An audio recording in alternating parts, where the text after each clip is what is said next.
নমস্কার, দৈনিক সংবাদ অনলাইনে আপনাদের স্বাগত। আজকে আমরা পেয়েছি কবি সব্যসাচী মজুমদারকে আমাদের আড্ডায়। সব্যসাচী, তোমাকে নমস্কার, স্বাগত। আপনাদেরকেও স্বাগত এবং শুভ হোক জানাই। সবাইকে, বাসব মৈত্রকে আমার আন্তরিক ধন্যবাদ জানাই এরকম একটা অনুষ্ঠানে উপস্থিত হতে পারার জন্য আর কি। প্রথমে আমরা যেটা জানতে চাইবো, তোমার কবিতা জীবনের, কবিতার প্রতি তোমার আগ্রহ কবে থেকে?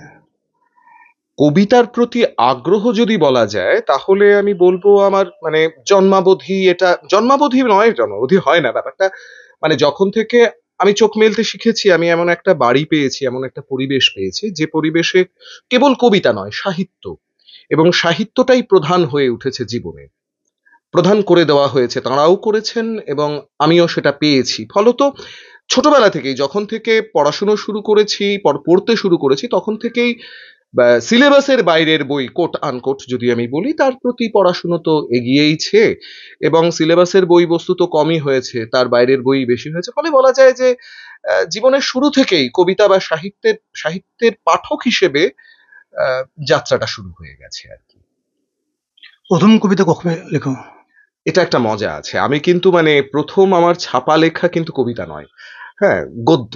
এবং আমি ক্লাস 7-10 থেকে, যা হয় প্রত্যেক বাঙালি হয়তো ফ্যান পাখা ইত্যাদি নিয়ে লেখে, আমিও লিখেছিলাম, কিন্তু তখন সিরিয়াস যে কাজটা করতাম মূলত প্রবন্ধ, হয়তো সেগুলো কিছুই নয়, তবে সেই বয়সের অনুযায়ী প্রবন্ধ। প্রথম ক্লাস 9-এ লেখা ছাপা হয় প্রবন্ধ, নজরুলকে নিয়ে। এবং নজরুলকে আমার ভালো লাগতো, কেন ভালো লাগতো সেটা এখন এসে বুঝতে পারি, তখন হয়তো বুঝতে পারতাম না। তার পরবর্তীকালে এটা একটা অদ্ভুত হয়, তখন আমি ক্লাস 11-এ পড়ি। সেই সময় অরুণ মিত্র মারা গেলেন। অরুণ মিত্র মারা যাওয়ার পরে ওর শেষ কবিতাটি আনন্দবাজার পত্রিকায় প্রকাশিত হয়, পড়ি। এতদিন যা কবিতা পড়া ছিল তার থেকে একদম আলাদা একটা ভাষা, একটা অভিজ্ঞতা অরুণ মিত্রের ওই কবিতাটা। এবং পড়ে মনে হলো এভাবেও বাংলা কবিতা লেখা যায়, তাহলে আমি একটু চেষ্টা করে দেখি না। শুরু হলো সেভাবে। এবং তারপরে দাদা, যদি আঞ্চলিক কাগজে ছাপা হয়েছে, তারপরে যদি প্রথম সেইভাবে সদর্থে ছাপা বলা হয়, অদ্ভুত একটাই হয়েছিল, তখনও 12 ক্লাস পাশ করিনি, অনুষ্টুপে লেখা পাঠিয়ে দিয়েছিলাম।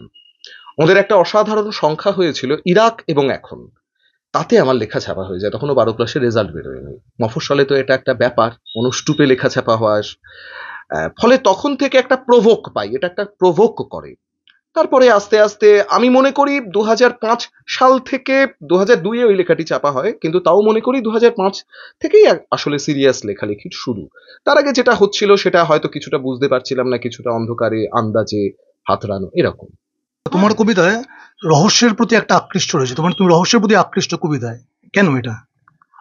রহস্য বলতে এই পৃথিবী, এই জায়মানতা, এই অসীম বিস্তারী মহাজগৎ, এর তো কিছুই জানি না।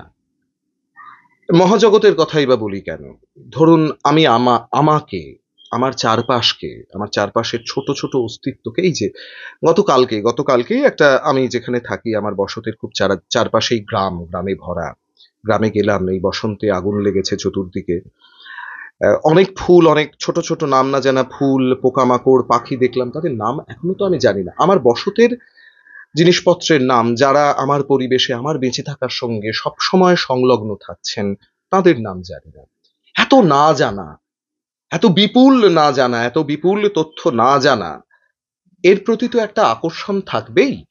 ফলে আমার যদি রহস্য বলেন তাহলে আমি বলতে পারি এই যে না জানা, এই না জানার প্রতি মানুষের যে স্বাভাবিক আকর্ষণ, আমার কবিতাতেও আমার মনে হয় সেই আকর্ষণই রয়েছে। এই যে অসীম বাস্তবতা, অসীম জায়মানতা, অসীম সত্য, সত্য শব্দটা ব্যবহার করা ভুল, অসীম জায়মানতা শব্দটা ব্যবহার করাই ভালো। সত্য বলে তো কিছু হয় না শেষ পর্যন্ত। অসীম জায়মানতা, এর ভেতরে আমি একজন কে, আমি একজন কোথায়, আমি একজন কেন, এই প্রশ্নগুলো তো সবসময়ই তাড়িত করে একজন মানুষকে। হয়তো আমার কবিতাকেও তাড়িত করে। এবার একটা কবিতা শুনবো। নিশ্চয়ই, এটা আমার কাছে একটা সৌভাগ্য হবে। আমার প্রথম বই মেঘ আর ভাতের কবিতা। এটা সপ্তর্ষি প্রকাশন থেকে তরুণ কবির স্পর্ধা সিরিজে বেরিয়েছিল। তার প্রথম লেখাটি আমার ব্যক্তিগতভাবে খুব প্রিয়, আমি একটু শোনাতে চাইছি। মাংস পর্বের কবিতা। আমি খালি পেটে বাংলা কবিতা লিখেছি, প্রাণের শাসানি আজও জোটেনি কপালে। কফ লাগা ভোরে খোলা স্বপ্নে ভাসে নখ, বিছানা ও আলজিভের সোয়াদে সোহাগে রাতের জরায়ু ছিঁড়ে হাঁড়ি ও কড়াই ফুটে ওঠে মহাকাশে, নিহারিকা ভরা টিউশন বাড়ি এবং চালের বিপণী। এ যেন টিবি রোগীর রমণ সম্মতি। বাংলা কবিতা এখন ছোট গল্প একটা নিয়ন্ত্রণের ভূমিকা নিয়েছে, নিয়ন্ত্রক বলা ভালো, নিয়ন্ত্রণ করছে বাংলা কবিতাকে ছোট গল্প। এটা মানে নিয়ে গল্পের হ্যাঁ, ধরন। গল্পের ধরন কি বলবে তুমি এটা নিয়ে কি ভাবছো, তোমার চিন্তা ভাবনা কিরকম? হ্যাঁ, অর্থাৎ আমি যেটা এভাবে দেখতে পারি, কাহিনী কাব্যের ধারা, যে কাব্যে একটা কাহিনীর প্রবেশ, এটা তো নতুন নয়। এটা যদি আমি মধ্যযুগ থেকে অতিক্রম করে আসি, মধ্যযুগটা তো সম্পূর্ণতই একটা আখ্যানের ওপরে নির্ভর করে, একটি নির্দিষ্ট দৈব আখ্যানের ওপরে নির্ভর করে রচিত কাব্যের ধারা মধ্যযুগ। আধুনিক যুগে যেটা এলো সেটা হচ্ছে আপনার ব্যক্তিগত অনুভব, কবির ব্যক্তিগত সুখ দুঃখ ইত্যাদিকে প্রধান করে কবিতা লেখা শুরু হলো, এবং তার ভেতরে ইঙ্গিত ধর্মিতা, কবিতার ভেতরে ইঙ্গিত ধর্মিতা প্রবেশ করলো। ঠিক, কিন্তু একই সঙ্গে আমাদের মনে রাখতে হবে, বাংলা কবিতায় তথাকথিত আধুনিকতায়, এটাকে যদি কোটানকোট আধুনিকতাকে আমরা যদি 1800 সালকে ধরি বা 1801 সালকে ধরি, সেক্ষেত্রে কাহিনী কি সম্পূর্ণ মুছে গেল? মনে রাখতে হবে তখনও মেঘনাদ বধ কাব্য রচিত হচ্ছে, তখনও রৈবতক কুরুক্ষেত্র প্রভাস রচিত হচ্ছে। এটা মহাকাব্যের একটা ক্ষয়িষ্ণু ধারা হিসেবে রচিত হচ্ছে, কিন্তু যে কাহিনীর ধাঁচাটা সে তো আধুনিকতার ভেতরে থেকে যাচ্ছে। ফলে এটা প্রথমাবধিই ছিল। আমরা কি এই কাহিনীর ধারা ঈশ্বরগুপ্তের লেখায় দেখতে পাই না? আমরা এই কাহিনীর ধারার একটা বিস্ফোরণ দেখেছি রবীন্দ্রনাথে। তৎপরবর্তীকালে এই ধরনের কবিতাকে আরো আমাদের যে মহাজনেরা আছেন, রবীন্দ্রনাথ পরবর্তী মহাজনেরা, জীবনানন্দ নিশ্চয়ই নন, কিন্তু তবুও জীবনানন্দের কবিতায় ধরুন ৮ বছর আগের একদিন বা বোধ কবিতাটিকে যদি আমরা, বা সুবিনয় মুস্তাফি বা 1946-47 মতো কবিতাকে যদি আমরা লক্ষ্য করি, তাহলে দেখব সেখানেও কিন্তু কাহিনীর ধারা, একটা গল্পের ধাঁচা ঢুকে যাচ্ছে। এবং তৎপরবর্তীকালে আমাদের বাংলা কবিতার যে মহাজনেরা আছেন, তারাও কিন্তু এই যে কাহিনী, একটা স্পষ্ট কাহিনীকে ধরে লিখেছেন, এবং তার ভেতরে টপিক্যালিটিকে কবিতা করে তোলা, তার ভেতরে একটা সাধারণ বিষয়, একটা খুন, একটা চাকরি না পাওয়া, এই রকম বিষয়কেও কবিতা করে তোলা, এটা তারা করেছেন। এবং এটা করতে গেলে যে পরিমাণ হাতের জোর দরকার হয়, সেটা বাংলা ভাষা বাঙালি কবিদের প্রোভাইড করেছে, দিয়েছে, বাংলা ভাষা দিয়েছে আমি মনে করি। এবং বাংলা কবিতার যে এই যে বিপুল বৈচিত্র্য, এখন আমি বান্ধবনগর অধ্যাপক সুমন গুণ আমাদের সম্পাদক, উনি আমাদেরকে একটা মানে সুযোগ দিয়েছেন বলা যায়, অত বড় মাপের মানুষ আমাদেরকে সুযোগ দিয়েছেন বলেই আমরা ধরে নিই, তরুণ কবিদের নিয়ে কাজ করার, বান্ধবনগর বলে একটি পত্রিকা। এবং দেখছি দাদা, আমরা খেয়াল করছি, বান্ধবনগরের সকলেই খেয়াল করছি, আমাদের বান্ধবনগরের পাঠকেরাও খেয়াল করছেন, একটা বিপুল বৈচিত্র্য বাংলা কবিতায় রয়েছে। মানে আমি বলতে চাইছি, একেবারে দার্জিলিং থেকে গোসাবা সুন্দরবন পর্যন্ত, পুরুলিয়া থেকে বর্ধমান পর্যন্ত, এই যে একটা বিপুল বিস্তৃত বাংলা কবিতার, আমি পশ্চিমবঙ্গের বাংলা কবিতা নিয়ে কথা বলছি, ত্রিপুরা অসম নিয়েও বলা যায়, বাংলাদেশ নিয়েও বলা যায়, কিন্তু আমি এখানে পশ্চিমবঙ্গের ভেতরেই আটকে থাকতে পছন্দ করছি। ত্রিপুরায় কি শক্তিশালী তরুণ কবিরা লিখছেন, যদি চান আপনাদের মনে হয় আমি বলতে পারি, আসামের তরুণ কবিদের সম্পর্কে বলতে পারি, কিন্তু পশ্চিমবঙ্গে একটা বিপুল বৈচিত্র্য দেখছি, এবং সেই বৈচিত্র্যের মধ্যে একই তরুণ কবিকে দেখছি, সে কাহিনীও লিখছে, কাহিনীর ভেতরে ম্যাজিক রিয়ালিটিও আনছে, আবার সেই একই তরুণ কবি ছন্দ ব্যবহার করে, ইঙ্গিত ধর্মিতাকে ব্যবহার করে, ভুল বললাম, ছন্দ সবাই ব্যবহার করে, ছন্দ ছাড়া বাংলা কবিতা হয় না, হতে পারে না, এটা আমি বিশ্বাস করি। গদ্য ছন্দ একটি ছন্দ এবং সেটাকে শিখতে হয়, ভাঙা অক্ষরবৃত্তে লিখলে সেটা গদ্য ছন্দ হয় না। যাই হোক, সেই প্রসঙ্গে যদি অবকাশ আসে পরে আসবো। কিন্তু যেটাতে আমি বলতে চাইছি, যে একই কবি কিন্তু কাহিনীর ধারাকেও ব্যবহার করছেন, আবার প্রত্যক্ষ ছন্দ ব্যবহার করে ইঙ্গিতধর্মী কবিতাও লিখছেন। আমি মনে করি এই দুটো ধারা পারস্পরিকভাবে বাংলা কবিতায় চলে, এই দুটো নয়, আরো অনেক ধারা আছে, হাংরিদের ধারা আছে, মিম সাহিত্য ধারা আছে, শ্রুতি সাহিত্য ধারা আছে, কৌরবদের সিনেম্যাটিক পোয়েট্রি আছে, এই সমস্ত ধারাই আফটার অল বাংলা কবিতাকে শেষ পর্যন্ত বাংলা কবিতাকে ঋদ্ধ করেছে।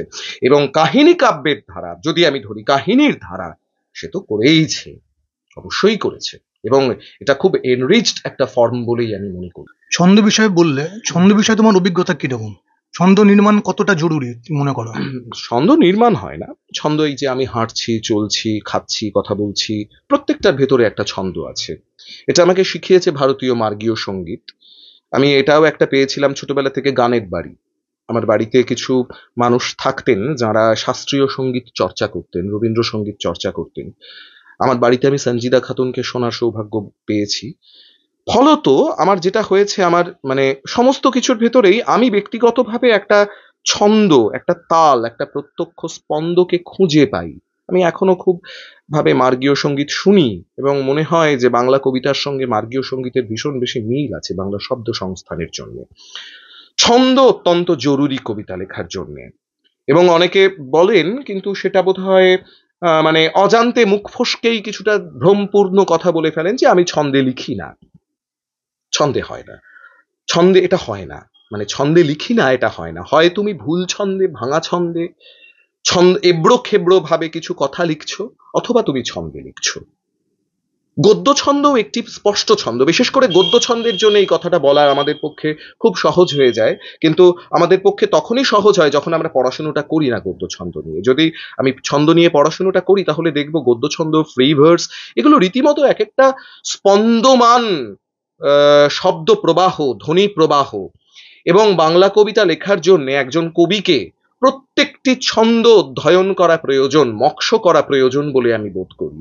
এবং আমাদের মহাজনেরা তাই করেছেন।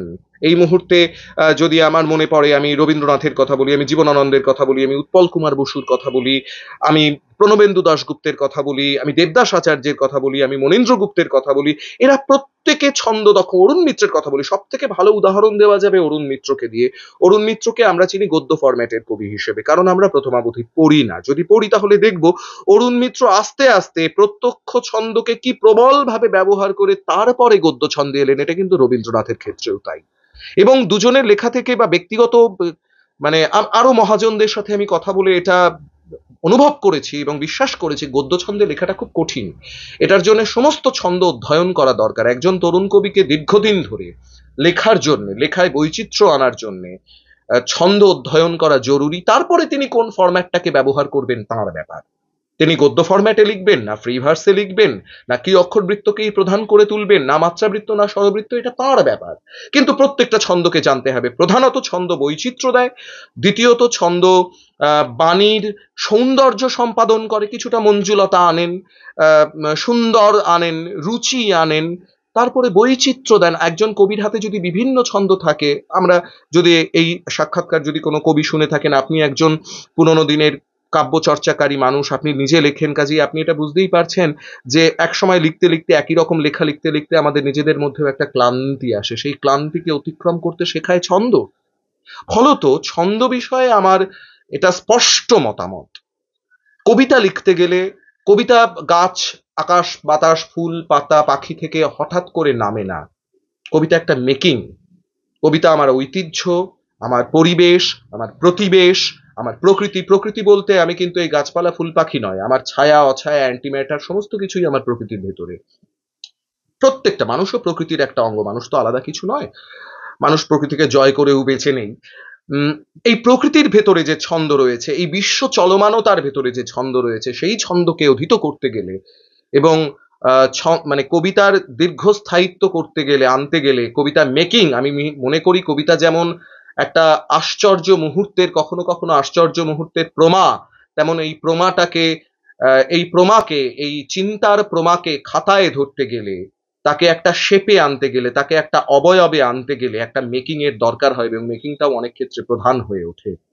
কাজেই এই মেকিং এর একটা প্রধানতম অঙ্গ হলো ছন্দ। এবং আমি বিশ্বাস করি এবং স্পষ্ট এটা বিভিন্ন লেখালেখিতেও বলেছি যে তরুণ কবিকে ছন্দ অধ্যয়ন করতেই হবে, সব ছন্দ।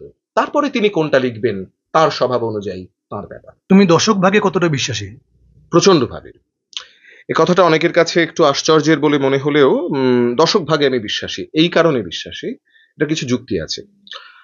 অনেকে বলেন যে একজন কবি কোন দশকের, এটা ভ্যারি করে না, তিনি তো বাংলা কবিতা, খুব ভালো। কিন্তু বাংলা কবিতার বললেই তো হলো না, আমরা প্রত্যেকেই কবি হিসেবে একটা সামাজিক স্বীকৃতি চাই, একটা পরিচয় চাই। না হলে আমি তো ছাপতে দিতাম না, আমি লিখতাম খাটের তলায় রেখে দিতাম। তাহলে আমি ছাপতে দিচ্ছি মানে আমি একটি পরিচিতি চাইছি। যারা দশক বিভাজনে বিশ্বাস করেন না তাদেরকে আমি একটা প্রশ্ন রাখি, তারা কি শতক ওয়ারি বিভাজনে বিশ্বাস করেন না? মানে অষ্টাদশ শতকের কবিতা, ঊনবিংশের কবিতা এইভাবে তো বিশ্বাস করেন।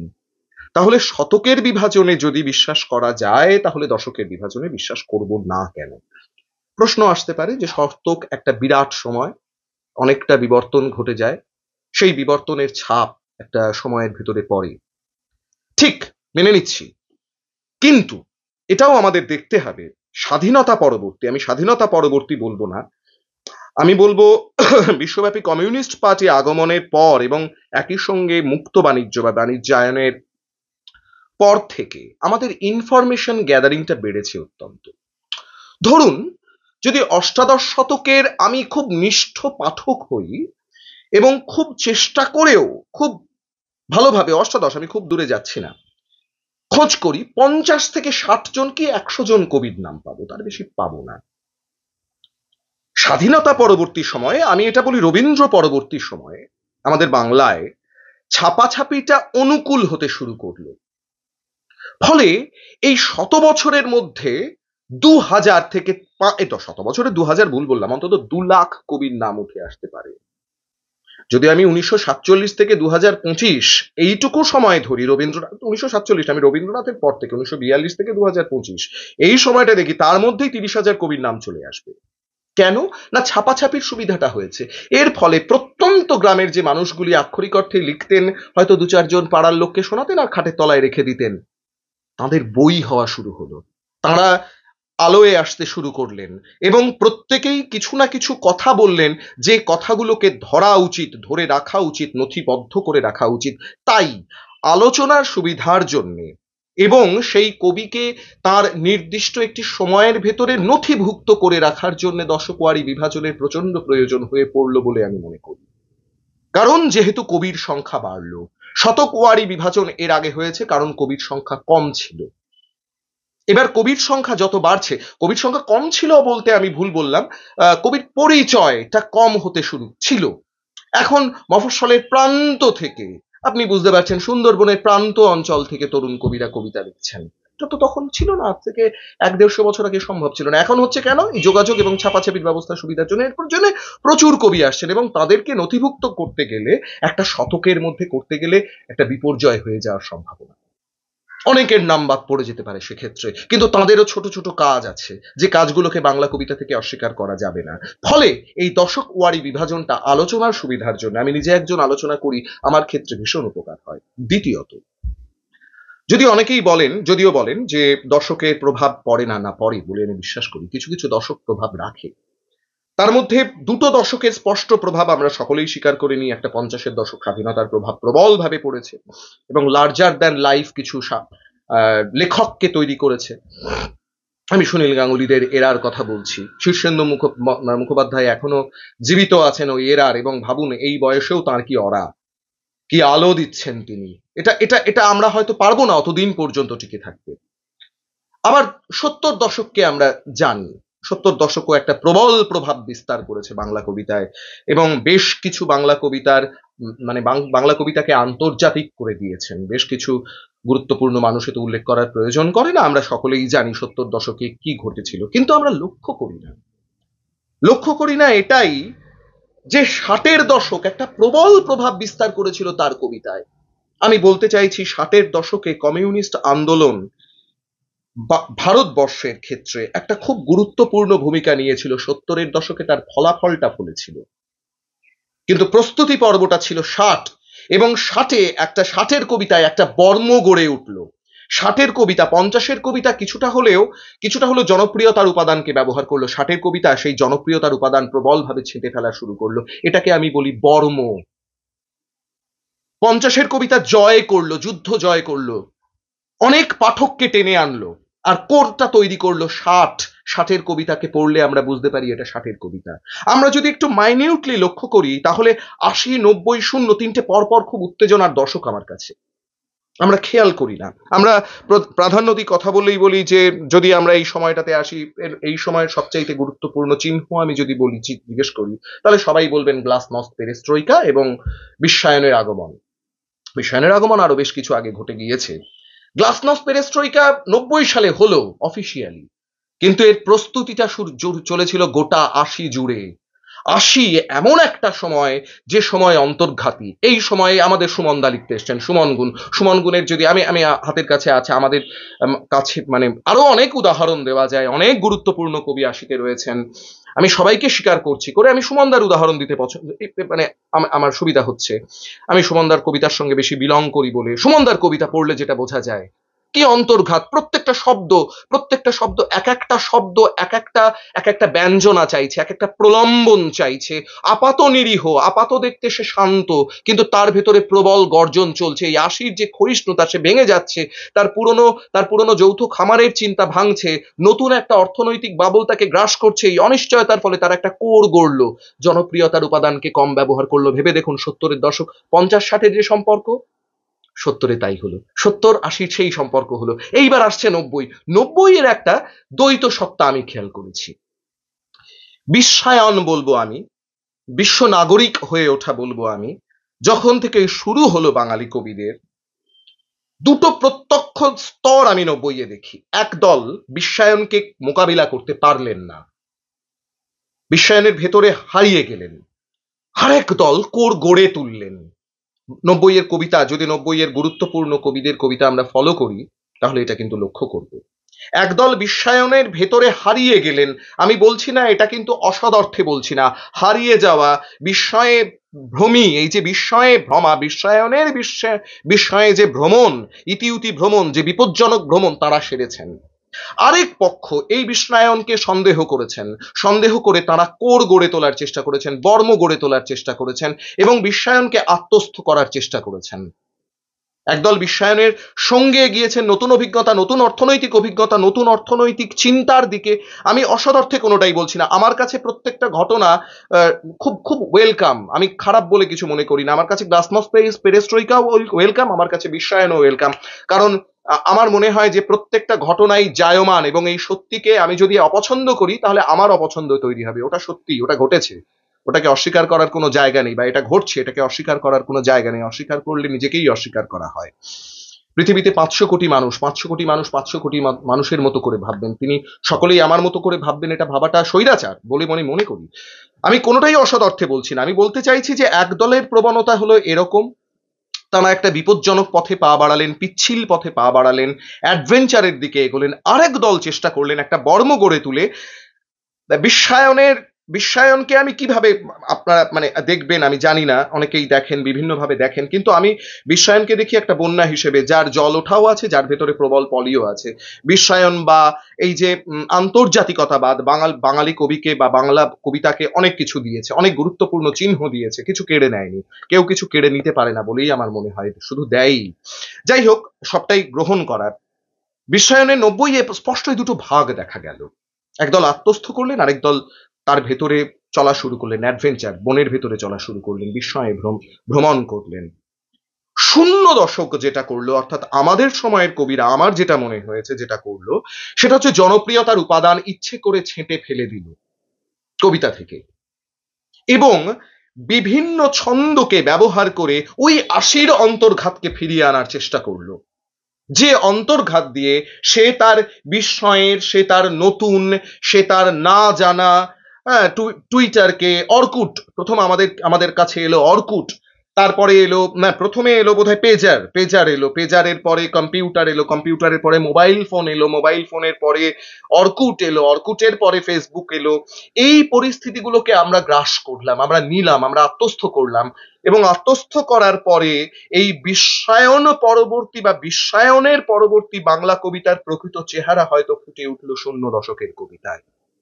এবং বিশ্বায়ন যে আসতে চলেছে, এই আশার একটা পূর্ব মুহূর্তের অন্তর্ঘাত তৈরি করলো 80, যেটা 80 এবং 00-এর, আমি মনে করি 00-এর উপরে প্রবল প্রভাব, আমার নিজের উপরেও প্রবল প্রভাব 80-র কবিতার। এবং তারপরে 00-এর পরে আরো দুটো দশক এসছে, এদের সম্পর্কে আরো কিছুদিন পরে আমার পাঠক হিসেবে কথা বলার জায়গা আছে। প্রবলভাবে আছে। কিন্তু আমি যেটা বলতে চাইছি, যে জায়গাটায় আসতে চাইছি, যে এইগুলো যদি আমরা মাইনিউটলি খেয়াল করি, দশকের পর দশক আমাদের সময়টা এখন এখন ভুলে গেলে চলবে না। আমরা এখন খুব দ্রুত হয়েছি, আমাদের কাছে এখন ইনফরমেশন অনেক বেশি এবং ইনফরমেশনের ভান্ডার অনেক বেশি। ফলে আলোচনার সুবিধার জন্যে, বাঁক বদলের জন্য বিবর্তন এখন খুব দ্রুত ঘটে যাচ্ছে, বিবর্তনের চিহ্নগুলো এখন খুব দ্রুত ঘটে যাচ্ছে। আজকে আমার কাছে একটা কোয়েলহো বা একটা, আজকে আজকে রুশদি যে বইটা ইংল্যান্ডে কালকে বেরোচ্ছে, আজকে আমার হাতে চলে আসতে পারছে। ফলে খুব দ্রুত আমি আমার বিবর্তনের উপাদান পেয়ে যাচ্ছি, কবিতা তার দ্রুত বিবর্তনের উপাদান পেয়ে যাচ্ছে। ফলে আমি স্পষ্টভাবে বিশ্বাস করি দুই দিক থেকেই, একটা হচ্ছে নথিবদ্ধ বা অফিসিয়াল যে দিক, যদি আমি বলি, যাকে আমি বলবো নথির দিক, আলোচনার দিক, সেই দিক থেকে দশকওয়ারের বিভাজনের প্রবল প্রয়োগ দরকার আছে। এবং 47 পরবর্তী, স্বাধীনতা পরবর্তী বাংলা কবিতায় দশকের বিবর্তন প্রবলভাবে কবিতার উপরে প্রভাব বিস্তার করেছে এবং করছেও। আমি খেয়াল করছি প্রথম দশকের কবিতা একরকম, দ্বিতীয় দশকের কবিতা তার স্বভাব বদলাচ্ছে, এবং সেটাও এই দশকওয়ারি বিভাজনের কারণেই। আমি বিভাজনের কারণে না, একটা 10 বছরের প্রভাব। দেখুন না, প্রথম দশক নিয়ে একটা ইন্টারেস্টিং কথা বলতে পারি, এটা আমাদের সবাই বুঝতে পারবেন, যে সবাই যারা আমরা পাঠক বুঝতে পারছি। দেখুন, প্রথম দশক শুরু হলো 2015 পর্যন্ত প্রিন্ট মাধ্যম প্রবল ভাবে প্রধান, আর কিচ্ছু নেই তার বাজারে। 2015 পরের থেকে প্রিন্টের কিন্তু একটা প্রতিযোগী চলে এলো দাদা। এই যে আপনার এই যে মানে মানে আন্তর্জালের যে গণমাধ্যম, পোর্টাল থেকে শুরু করে বিভিন্ন ওয়েবজিন থেকে শুরু করে, প্রিন্ট তখন তার একটা সমান্তরাল প্রতিযোগী পেয়ে গেল। ফলে এখানকার কবিতাও বদলাতে লাগলো। আমি নিজে খেয়াল করে দেখেছি, আমি দুই ফরম্যাটে লেখালেখি করি, অবশ্যই করব। প্রিন্ট মাধ্যমে যে লেখাগুলি মানুষের কাছে আদৃত হচ্ছে, সেই লেখাগুলি কিন্তু আন্তর্জাল মাধ্যমে আদৃত হচ্ছে না, আন্তর্জাতিক জালে আরেক ধরনের লেখা আদৃত হচ্ছে। অর্থাৎ অর্থাৎ এই যে বিবর্তনটা, এই বিবর্তনের সঙ্গে কিন্তু বাঙালি কবিরা লড়ছেন, প্রথম দশকের কবিরা লড়ছেন, তাদের কিন্তু প্রবল লড়াই। আবার 2020 পরে যারা লিখতে আসছেন, তারা কিন্তু লকডাউন পরবর্তী সময়ে লিখতে আসছেন। আমরা যদি অসহিষ্ণু না হয়ে, দশকওয়ারি বিভাজনে আমি বিশ্বাস করি না এই কথাটা বলে দেওয়ার আগে নিজেকে যদি আমি একটু প্রশ্ন করি, তাহলে দেখব আমি আমাদের সময়ের চিহ্নকে, ওই 10 বছরের মধ্যে ঘটে যাওয়া প্রবল বিবর্তনের চিহ্নকে ধারণ করে রাখছি, এবং আমার লেখালেখির শুরুর ওই চিহ্নগুলি পরবর্তীকালেও আমার কবিতাকে নিয়ন্ত্রণ করছে। আমি এটা খেয়াল করেছি। সময়ের অবকাশ নেই, যদি থাকতো তাহলে আমি হয়তো আরো দু একটা উদাহরণ দিয়ে দিতেই পারতাম। কিন্তু আমার মনে হয় দুটো দিকের ক্ষেত্রেই, এবং 1947-এর পর থেকে বারবার বলছি, কবিতার স্বভাব নির্ণয়ের ক্ষেত্রেও দশকওয়ারি বিভাজনের প্রবল প্রয়োজন আছে দাদা। অনেকক্ষণ কথা হলো, তাত্ত্বিক কথা, এবার একটা কবিতা শুনি। নিশ্চয়ই। আমার একটা, এই বইমেলাতেই একটি বই প্রকাশিত হয়েছে বান্ধবনগর প্রকাশনা থেকে, এসো তো বসত করি, তার থেকে একটা লেখা পড়ি। হ্যাঁ। প্রথম লেখাটাই পড়ি। এসো তো বসত করি, এসো তো বসত করি, ডালে ডালে পারুল ঘটুক, আকারে প্রকারে ঘটে আমাদের সর্ববিধ সুখ। ঘটে যাক হেমন্তের সব কাক চিল ও চড়াই, আমাদের কিন্তু কিছু উঁচু নিচু সমতল চাই। চাই মরা পিঁপড়ে জলে ভাসছে, কিন্তু জলের তলায় পড়ে আছে তার ডিম। এমন গভীর সমঝোতায় থাকুক আমার দেশ, আমাদের যৌন প্রতিনিধি। এসো তো জাগিয়ে তুলি পশুদের অনিশ্চিত স্মৃতি। সাজাও না কেন তুমি জীবনের চেনা দেশগুলো, ওখানে যদি বা কিছু ফুল রাখি, পাহাড়ের ফুলও, তাতে কি তারার দাগ মুছে মুছে ছিল মাতৃকাম? আমাদের শরীরে শুধু ছড়িয়ে আছে সূর্য প্রণাম, প্রণামের বহু ছল। এসো হে বসত করি দ্বীপে, বাজারে যেও না তুমি মানুষের মাছের সমীপে। তুমি তো প্রায় কফি হাউসে যাও, কফি হাউসে যারা আগে যেতেন, যে সমস্ত সাহিত্যিকরা যেতেন, তাদের অনেকে এখন মারা গেছেন, অনেকেই মারা গেছেন। কিন্তু এখনকার যারা তরুণরা যাচ্ছে কফি হাউসে, তোমার চোখে কিরকম লাগছে কফি হাউস? এটা একটা গুরুত্বপূর্ণ বিষয়। আমি যখন প্রথম গিয়েছি, প্রথম যখন গিয়েছি, তখন একটা আড্ডায়, একটা গুরুত্বপূর্ণ একটা দিবারাত্রি কাব্যের আড্ডায় প্রথম আমার যাওয়া।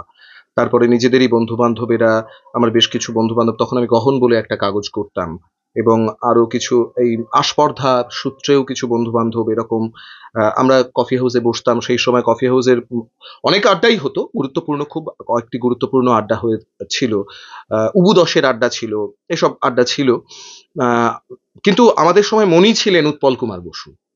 হ্যাঁ, উৎপল কুমার বসুর সাথে আমাদের অনেক আলোচনা আলাপ, হাসি ঠাট্টাও হয়েছে। উনি তো আমাদেরকে স্নেহ করতেন এবং হয়তো কিছুটা প্রশ্রয়ও দিতেন, এবং কখনো কখনো আমরা খুব হই হুল্লোড়ে লোকজন ছিলাম। ফলে তিনি কখনো কখনো সস্নেহ দৃষ্টিতে আমাদের হুল্লোড়ের দিকে তাকিয়েওছেন, এই স্মৃতি মনে আছে। আমার কিছু বন্ধু হয়তো আরেকটু স্পর্ধাও দেখিয়েছিল উৎপল বাবুর কাছে, সেটা তিনি সস্নেহে মেনে নিয়েছিলেন। এখন আড্ডা সেই আড্ডা আছে। কফি হাউসে আমি নিয়মিত যাই। ২০০২ থেকে আমার এই জার্নিটা চলছে। কফি হাউসের বিভিন্ন রকম বদলও দেখলাম। প্লাস্টিকের চেয়ার এলো, কাঠের চেয়ার উঠে গেল। এখন যেটা আমি দেখছি, তরুণরা কিন্তু সেই পরিমাণে নতুন আমাদের পরবর্তী জেনারেশন কফি হাউসে এসে আড্ডা দিতে পছন্দ করছে না। কেন এটা এটা কেন মনে হচ্ছে?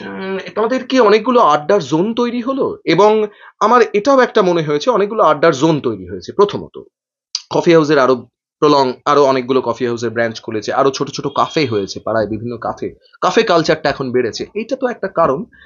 দ্বিতীয় কারণ হচ্ছে আমাদের আড্ডাগুলোও বোধহয় এখন আস্তে আস্তে কমে যাচ্ছে। কারণ দেখুন, আহ, কারণ এই যে সোশ্যাল মিডিয়া আমাদের আড্ডাগুলোকে একটু ঘর ঘেঁষা করে ফেলছে। ফলে আমি মনে করি না যে এটা কোনো মানে বাজে দিক, এটা একটা দিক। তার বদলে তরুণ কবিরা আড্ডা দিচ্ছেন না, কিন্তু তার বদলে অন্যরা আসছেন যারা খেয়ে যাচ্ছেন কফি হাউস থেকে, তাতে কফি হাউসের ব্যবসার ক্ষতি হচ্ছে না। কিন্তু হ্যাঁ, সেই কবিতার চর্চাটা তো কমছে। এবার র্যাপিড ফায়ার দিয়ে শেষ করব। পূর্ণবেন্দু না ভাস্কর? দেখুন, এক্ষেত্রে এভাবে তো বলা যায় না, তবে আমি পাঠক হিসেবে প্রণবেন্দু দাশগুপ্তের কিছুটা ভক্ত বেশি, অনুরাগী বেশি। তার কারণ ওই যে প্রণবেন্দুর কবিতায়, ভাস্করের কবিতায় একটু জনপ্রিয়তার উপাদান আমার মনে হয়েছে যেন বারবার বারবার ফিরে ফিরে এসেছে, তিনি ব্যবহার করেছেন। কিন্তু আমার যেন মনে হয় প্রণবেন্দু দাশগুপ্ত অনেক বেশি রহস্যময়, অনেক বেশি ইঙ্গিতময়। আমি ব্যক্তিগতভাবে প্রণবেন্দু দাশগুপ্তের কবিতা পড়তে একটু বেশি পছন্দ করি। দুজনেই মহাজন। ভাস্করের কাছ থেকে আমি এই ধরনের ব্যাপারগুলো কুড়িয়ে নিয়েছি, মাধুকরী করেছি, কিন্তু আমার যেন পাঠক হিসেবে প্রণবেন্দুকে একটু বেশি কাছে মনে হয়।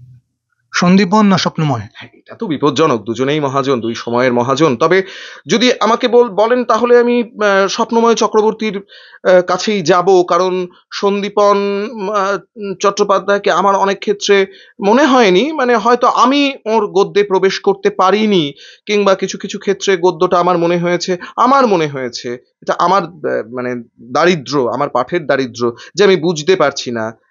সেই জন্যেই আমার স্বপ্নময়ের কাছে একটু বেশি পাঠক হিসেবে দাঁড়াতে ভালো লাগে। এইটুকুই যে আমার সপক্ষে বলার। কিন্তু দুজনেই মহাজন, দুই সময়ের দুই অনন্য গদ্যের জাদুকর।